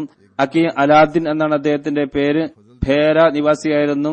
ഒരിക്കൽ അദ്ദേഹത്തിന്റെ അടുത്ത് മൗലവി ഫസലുദ്ദീൻ സാഹിബ് ഭേരവി ഖലീഫത്തുൽ മസീഹ് അബ്ബിന്റെ അടുത്ത സുഹൃത്താണ് ഇദ്ദേഹം. മുഖ്ലിസ അഹമ്മദിയുമായിരുന്നു. അദ്ദേഹത്തിന്റെ അടുത്ത് ചെന്ന് തബ്ലീഗ് ചെയ്തു. കാര്യങ്ങൾ കേട്ടപ്പോൾ പറഞ്ഞു, വൈദ്യനാണ് പറയുന്നത്, മിയ നീ എനിക്ക് എന്ത് തബ്ലീഗ് ചെയ്യാനാണ്? നിനക്ക് എന്തറിയാം? എന്ത് മനസ്സിലാക്കി തരാനാണ്? മിർസ സാഹിബിനെ കുറിച്ചുള്ള ബഹുമാനാദരത്തിന്റെ 10 അല്ലെങ്കിൽ 20 ഒരു ഭാഗം കൂടി വിശ്വാസം നിനക്കില്ല. മൗലവി ഫസലുദ്ദീൻ സാഹിബ് ഇത് കേട്ട് വളരെയധികം സന്തോഷിച്ചു. അദ്ദേഹം മനസ്സിലാക്കി ഇദ്ദേഹം മനസ്സുകൊണ്ട് അഹമ്മദി ആയിട്ടുണ്ടെന്നാണ്. അപ്പൊ അദ്ദേഹം പറഞ്ഞു, ഇത് കേട്ട് എനിക്ക് വലിയ സന്തോഷമുണ്ടായി. അതിലത്തെ മിർസ സാഹിബിനോട് താങ്കൾക്ക് ആദരവുണ്ടെന്നും നിങ്ങളിൽ നിന്ന് ജമാഅത്തിനെ കുറിച്ച് ഉള്ള അഭിപ്രായം കേൾക്കാൻ എനിക്ക് വലിയ താല്പര്യമുണ്ട്. പറയുന്നു, ഇക്കാലത്തുള്ള വിവരമില്ലാത്ത യുവാക്കൾ കാര്യങ്ങളുടെ ഉള്ളറയിലേക്ക് ചെന്നെത്തുന്നില്ല, വെറുതെ അങ്ങ് തബ്ലീഗിന് ഇറങ്ങുകയാണ്. ഈസാ നബി അലൈഹി സ്വലാത്തു വസ്സലാം മരിച്ചു എന്നത് പഠിപ്പിക്കാൻ നീ ഇപ്പോൾ വന്നല്ലോ എന്റെ അടുത്ത്. എന്നാൽ മിർസ സാഹിബ് ഈ കാര്യം എടുത്തു പറയാനുള്ള ഹിക്മത്ത് എന്താണ് എന്ന് നിനക്ക് ഞാൻ പറഞ്ഞു തരാം. അദ്ദേഹം പറഞ്ഞു, നിങ്ങൾ തന്നെ പറഞ്ഞു തന്നാലും. പറഞ്ഞു, സത്യം പറഞ്ഞാൽ സംഭവ പ്രകാരമാണ്. മിർസ സാഹിബ് ബറാഹിൻ അഹമ്മദി എന്നുള്ള ഗ്രന്ഥം എഴുതി 1300 വർഷമായി മുസ്ലിങ്ങളുടെ ഏതെങ്കിലും ഒരാൾ ഇത്രയും നല്ല പുസ്തകം എഴുതിയിട്ടുണ്ടോ? മിർസ സാഹിബ് ഇതിൽ എത്രയോ ജ്ഞാനങ്ങളാണ് നിറച്ചിരിക്കുന്നത്. ഒരു ഗ്രന്ഥവും ഇതിന് കടപിടിക്കാനായിട്ടില്ല. ഇസ്ലാമിന് വേണ്ടി ഒരു മതിലായിരുന്നു അത്. മറ്റു മതങ്ങളുടെ ആക്രമണത്തിൽ നിന്നും അത് അതിനെ സംരക്ഷിച്ചു. എന്നാൽ മൗലവിമാർ പമ്പര വിഡ്ഢികളായിരുന്നു. അവർ അദ്ദേഹത്തിന് നന്ദി കാണിക്കുന്നതിന് പകരം ബഹുമാനാദരങ്ങളോടെ അദ്ദേഹത്തോട് പറയേണ്ടതായിരുന്നത്, നിങ്ങൾ പറഞ്ഞ തെളിവ് തന്നെ ഞങ്ങൾ എടുത്ത് ഇനി മുതൽ പറയുന്നതാണ്. എന്നാൽ അവർ അദ്ദേഹത്തെ കാഫിറാക്കിയാണ് ഉണ്ടായത്. ഇസ്ലാമിന് അദ്ദേഹം ചെയ്ത ഇത്രയും വലിയ സേവനം കണ്ടിട്ടും റസൂൽ തിരുമേനി സല്ലല്ലാഹു അലൈഹി വസല്ലമക്ക് ശേഷം 1300 വർഷമായി ആരും ചെയ്യാത്ത സേവനം കണ്ടിട്ടും അവർ അദ്ദേഹത്തെ കാഫിറാണ് എന്ന് പ്രഖ്യാപിക്കാറുണ്ടായത്. തങ്ങളുടെ പാണ്ഡിത്യം എടുത്തു കാട്ടുകയാണ് പണ്ഡിതന്മാർ ചെയ്തത്. ഞങ്ങളാണ് വലിയവർ എന്നവർ കരുതി. അപ്പോൾ മിർസ സാഹിബിന് ദേഷ്യം വന്നു. മിർസ സാഹിബിന് ദേഷ്യം വരേണ്ടതുമായിരുന്നു. അങ്ങനെ ദേഷ്യം വന്നു. ഹക്കീം സാഹിബ് വൈദ്യനാണ് ഈ പറയുന്നത്. അദ്ദേഹം തന്റെ തെളിവ് ഇനി എന്താണ് എന്ന് പറയുന്നു. മിർസ സാഹിബ് മൗലവിമാരോട് പറഞ്ഞു, നിങ്ങൾ വലിയ ആലിമ്യങ്ങളാണല്ലോ. നിങ്ങൾക്ക് നിങ്ങളുടെ പാണ്ഡിത്യത്തിൽ അത്ര അഹങ്കാരമുണ്ടെങ്കിൽ ഈസാ നബി ജീവിച്ചിരിപ്പുണ്ടെന്ന് ഖുർആനിൽ ഇങ്ങനെയൊക്കെ തെളിയിക്കാൻ നിങ്ങൾക്ക് കഴിയും എന്ന് നിങ്ങൾ പറയുന്നുണ്ടല്ലോ. എന്നാൽ ഇതിന് പകരമായിട്ട് ഈസാ നബിയുടെ മരണം തെളിയിക്കാൻ നിങ്ങൾക്ക് കഴിയില്ല എന്നും നിങ്ങൾ പറയുന്നുണ്ടല്ലോ. എന്നാൽ ഈസാ നബിയുടെ മരണം ഖുർആനിൽ നിന്ന് തന്നെ തെളിയിച്ച് കാട്ടാം ഞാൻ. നിങ്ങൾക്ക് ധൈര്യമുണ്ടെങ്കിൽ ഇതിനെ നിങ്ങൾ ഖണ്ഡിക്കുക. അങ്ങനെ മൗലവിമാരുടെ അറിവില്ലായ്മ കാണിക്കാനാണ് ഈസാ നബിയുടെ മരണം എന്ന വിഷയം അദ്ദേഹം എടുത്ത് കാട്ടിയത്. ഖുർആനിൽ നിന്ന് തന്നെ അതിനുള്ള തെളിവ് നൽകുകയും ചെയ്തു. വൈദ്യൻ പറയുന്നു, മൗലവിമാർ എത്ര തന്നെ ശക്തി ചെലുത്തിയാലും, അവരുടെ നാവുകൾ തേഞ്ഞു പോയാലും, പേനകൾ തീർന്നു പോയാലും, ഇന്ത്യയിൽ മുഴുവനുള്ള മൗലവിമാർ ഒന്നായി ചേർന്നുകൊണ്ട് മിർസ സാഹിബിനെ നേരിടാൻ അവർക്ക് കഴിയുകയില്ല. മിർസ സാഹിബ് അവരെ ശരിക്കും പിടിച്ചു കുലുക്കി. അവർക്ക് ഇപ്പോൾ തലപൊക്കാൻ കഴിയാതെ പോയി. ഇനി ഇതിനുള്ള ഒരേയൊരു ചികിത്സ ഇതാണ്. ഇവിടെ ഈസാ നബിയുടെ മരണം എന്നുള്ള പ്രശ്നം വരുന്നില്ല, ജീവിച്ചിരിപ്പുണ്ട് എന്നാണ് വൈദ്യം വിശ്വസിക്കുന്നത്. ഈ ഒരു തർക്കത്തെ തീർക്കാനുള്ള ഒരേയൊരു വഴിയേ ഉള്ളൂ. എല്ലാ മൗലവിമാരും ഒത്തുചേർന്ന് ഒരു സംഘമായി മിർസ സാഹിബിന്റെ അടുത്തേക്ക് പോവുക. എന്നിട്ട് പറയുക, ഞങ്ങൾ കുഫ്ർ ഫത്വ നൽകിയത് മോശമായി പോയി, ഞങ്ങൾക്ക് മാപ്പാക്കിയാലും. അങ്ങനെ പറഞ്ഞാൽ മിർസ സാഹിബ് ഖുർആനിൽ നിന്ന് തന്നെ ഈസാ നബി ജീവിച്ചിരിപ്പുണ്ടെന്ന് ഖുർആനിൽ നിന്നെടുത്ത് കാണിക്കുന്നതാണ്. നോക്കൂ, വലിയ ആദരവ് ഉണ്ടായിട്ടും മിർസ സാഹിബ് ഖുർആനിൽ നിന്ന് തന്നെ ഈസാ നബി ജീവിച്ചിരിപ്പുണ്ടെന്ന് തെളിയിച്ചു കാട്ടുന്നതാണ്. നോക്കൂ, ആദരവ് ഉണ്ടായിരുന്നിട്ടും അദ്ദേഹത്തിന്റെ രൂഢമൂലമായ ഈസാ നബി ജീവിച്ചിരിപ്പുണ്ടെന്ന വിശ്വാസം കാരണം ബാഗ്ദത്ത മസീഹിനെ ബയ്യത്ത് ചെയ്യാൻ അദ്ദേഹത്തിന് കഴിഞ്ഞില്ല. കാലത്തിന്റെ ഇമാമിനെ വിശ്വസിക്കാൻ ഭാഗ്യം ലഭിക്കുക എന്നതും അള്ളാഹുവിന്റെ ഫضലാണ്. നാം എപ്പോഴും ഓർക്കേണ്ട ഒരു കാര്യം ഇതാണ്, ഈസാ നബിയുടെ മരണത്തെക്കുറിച്ചുള്ള പ്രശ്നം ഒരു സാങ്കേതിക വിഷയമല്ല, തൗഹീദ് സ്ഥാപിക്കാനായി വളരെ അനിവാര്യമായ ഒരു വിഷയമാണ്. ഹദ്റത്ത് മസീഹ് അലൈഹി സ്വലാത്തു വസ്സലാം വന്ന് അള്ളാഹുവിന്റെ തൗഹീദിനെയാണ് ഇവിടെ സ്ഥാപിക്കേണ്ടിയിരുന്നത്. ഇത് സംബന്ധമായി ഹദ്റത്ത് മുസ്ലിം റളിയല്ലാഹു അൻഹു പറയുന്നു, ഹദ്റത്ത് മസീഹ് അലൈഹി സ്വലാത്തു വസ്സലാം ഈസാ നബിയുടെ മരണം സ്ഥാപിച്ചുകൊണ്ട് സമ്പൂർണ്ണ തൗഹീദിന്റെ വഴിയിലുള്ള തടസ്സത്തെയാണ് നീക്കിയിരിക്കുന്നത്. ഇത് കാരണമാണ് അദ്ദേഹം ഈ കാര്യത്തിൽ വളരെയധികം ഊന്നൽ നൽകിയിരുന്നത്. രാപ്പകൽ ഇതായിരുന്നു വിഷയം. പറയുന്നു, എനിക്ക് ഓർമ്മയുണ്ട്, ഒരിക്കൽ ആരോ പറഞ്ഞു, ഹുസൂർ ഈ വിഷയം ഇനി വിട്ടുകൂടെ? ഹുസൂർ വളരെ വികാരഭരിതനായി പറഞ്ഞു, എനിക്ക് ചില സന്ദർഭങ്ങളിൽ ഈ കാര്യത്തിൽ വളരെയധികം ആവേശം വരാറുണ്ട്. എനിക്ക് വല്ലതും സംഭവിക്കുമോ എന്ന് പോലും ഞാൻ സംശയിച്ചു പോകും. കാരണം ഈ വിഷയമാണ് ഇസ്ലാമിന് ഏറ്റവും കൂടുതൽ നഷ്ടം വരുത്തിയിരിക്കുന്നത്. നാം ഇതിനെ തകർത്ത് കളയാത്തിടത്തോളം കാലം നമുക്ക് വിശ്രമിക്കാൻ കഴിയില്ല. ചിലർ പറയാറുള്ളത് ഇത് എന്ത് വിഷയമാണ്, എന്നാൽ ഇത് അഹദിയത്തിന്റെ മാർഗത്തിലുള്ള തടസ്സമാണ്. അത് ദൂരീകരിക്കാനാണ് ബഗ്ദാദ് മസീഹ് ഇത്രയും വലിയ ആവേശം കാണിച്ചിരുന്നത്. ഈ ഒരു ആവേശമാണ് അള്ളാഹുവിന്റെ ഫദ്ലിനെ ആകർഷിച്ചത്, സത്യത്തിനായുള്ള അടിത്തറ പാകിയത്. ഇസ്ലാമിനോട് സ്നേഹമുള്ള നമ്മൾ ഓരോരുത്തർക്കും മനസ്സിലാക്കാൻ കഴിയുന്ന ഒന്നാണ് ഇത്. ഹദ്റത്ത് മസീഹ് അലൈഹി സ്വലാത്തു വസ്സലാമിന്റെ ഹൃദയത്തിലുള്ള ആജ്ഞയുടെ ഒരു തീപ്പൊരി മാത്രമാണിത് എന്ന്. അള്ളാഹുവിന്റെ സ്നേഹവും ഇസ്ലാമിനെ പ്രചരിപ്പിക്കണമെന്ന ആവേശവും ആരുടെയെങ്കിലും ഹൃദയത്തിലുണ്ടെങ്കിൽ അവർക്കറിയാം ഇത് വെറും ഒരു തീപ്പൊരിയാണ് ഹദ്റത്ത് മസീഹ് അലൈഹി സ്വലാത്തു വസ്സലാമിന്റെ ഹൃദയത്തിലുള്ള അഗ്നിയുടെ. അതിനാൽ നമ്മുടെ എല്ലാ പ്രയത്നവും ഈ പോയിന്റിലാണ് കറങ്ങിക്കൊണ്ടിരിക്കേണ്ടത്, ഇതിലാണ് ബന്ധിക്കപ്പെടേണ്ടത്. എന്നാൽ നാം ഇത് മനസ്സിലാക്കുന്നില്ലെങ്കിൽ നാം എന്ത് ചെയ്താലും അത് തൗഹീദാണെങ്കിൽ തന്നെയും അത് ശിർക്കിനുള്ള തുടക്കമായിരിക്കും.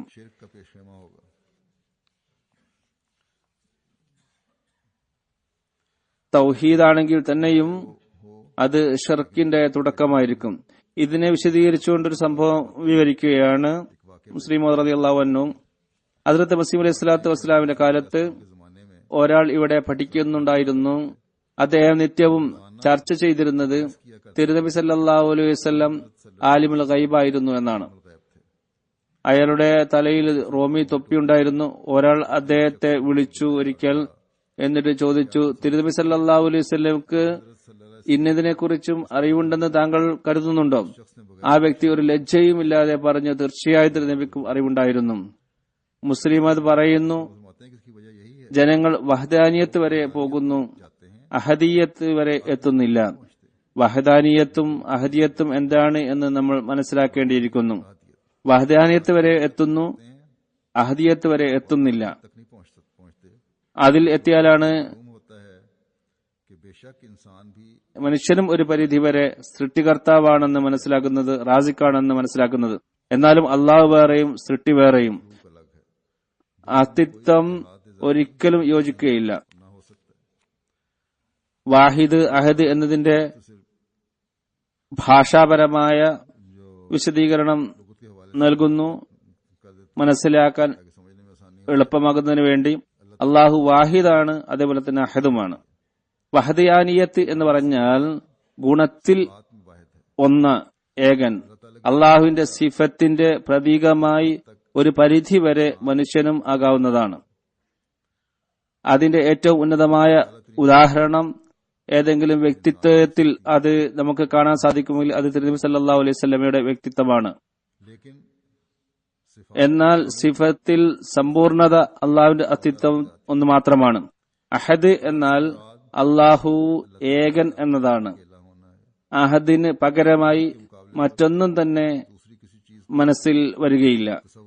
മുസ്ലിം മഹൂദ് റളിയല്ലാഹു അൻഹു പറയുന്നു, യഥാർത്ഥ തൗഹീദ് സ്ഥാപിക്കപ്പെടുന്നത് അഹദിയത്തിന്റെ യാഥാർത്ഥ്യത്തിലേക്ക് നാം എത്തുമ്പോഴാണ്. അള്ളാഹു നമുക്ക് തൗഫീഖ് നൽകട്ടെ. ഹദ്റത്ത് മസീഹ് അലൈഹി സ്വലാത്തു വസ്സലാമിന്റെ ലക്ഷ്യങ്ങളെ കരസ്ഥമാക്കിക്കൊണ്ട് യഥാർത്ഥ തൗഹീദ് സ്ഥാപിക്കുന്നവരായി നാം മാറട്ടെ.